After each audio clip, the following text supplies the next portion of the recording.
जाको राखे साइयां मार सके ना कोई, यानी जिसकी रक्षा खुद भगवान कर रहा हो उसे कोई नहीं मार सकता। ऐसा ही नजारा लखनऊ के कोर्ट परिसर में नजर आया जब एक माँ, जिसे भगवान का रूप कहा जाता है, अपनी 1.5 साल की बेटी की ढाल बन गई। दरअसल बुधवार को पश्चिमी यूपी के खूंखार गैंगस्टर संजीव माहेश्वरी उर्फ संजीव जीवा को एक मामले में सुनवाई के लिए लखनऊ की एक कोर्ट में लाया गया था। तभी वकील के भेष में विजय यादव नाम के 19 साल के लड़के ने कोर्ट परिसर में दिन दहाड़े जीवा पर ताबड़तोड़ गोलियों की बौछार कर दी। पूरा कोर्ट परिसर गोलियों की तड़तड़ाहट से गूंज उठा। भयंकर अफरा तफरी मच गई। लोग इधर उधर भागने लगे। लोग बचने के लिए जहां तहां जगह ढूंढने लगे। इस हमले में दुर्दांत अपराधी संजीव जीवा जरूर मारा गया, लेकिन अंधाधुंध हुई इस फायरिंग में एक गोली 1.5 साल की एक नन्ही बच्ची को जा लगी।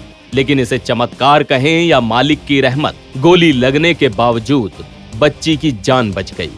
लेकिन ये हुआ कैसे? चलिए पूरी कहानी बताते हैं।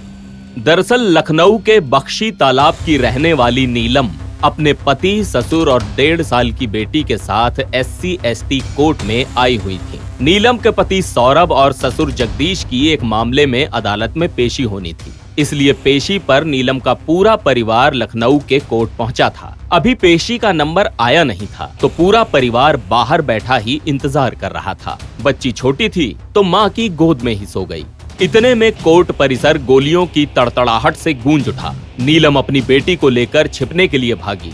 ये सभी गोलियां बरसाई तो संजीव जीवा पर गई थीं, लेकिन एक गोली नीलम के हाथ की उंगलियों को चीरती हुई निकल गई। नीलम किसी तरह एक सेफ कोने में पहुंची। तब उसने देखा कि उसकी बेटी के शरीर से खून बह रहा है। नीलम ने सोचा तक नहीं था कि गोली उसकी उंगलियों को चीरती हुई उसकी बेटी को जा लगेगी। नीलम चिल्ला चिल्ला कर मदद की गुहार लगाने लगी। इसके बाद लखनऊ पुलिस और वहां मौजूद एडवोकेट्स ने बच्ची और उसकी मां को बलरामपुर हॉस्पिटल पहुंचाया। वहां दोनों को फर्स्ट एड दिया गया और उसके बाद बच्ची को KGMU ट्रॉमा सेंटर रेफर कर दिया गया, जहां उसे इमरजेंसी सर्जरी यूनिट में भर्ती किया गया। बच्ची के सीने के दाहिनी ओर कंधे के नीचे गोली लगी थी। सर्जरी करके गोली निकाल दी गई। हालांकि बच्ची की हालत अभी स्थिर है, लेकिन उसे फिलहाल ICU में रखा गया है। मीडिया रिपोर्ट्स की माने तो जब कोर्ट परिसर में गोलियां चल रही थीं, तब बच्ची अपनी मां की गोद में थी। बताया जा रहा है कि जब गोली चली तो पहले उसकी मां की उंगलियों को चीरती हुई गई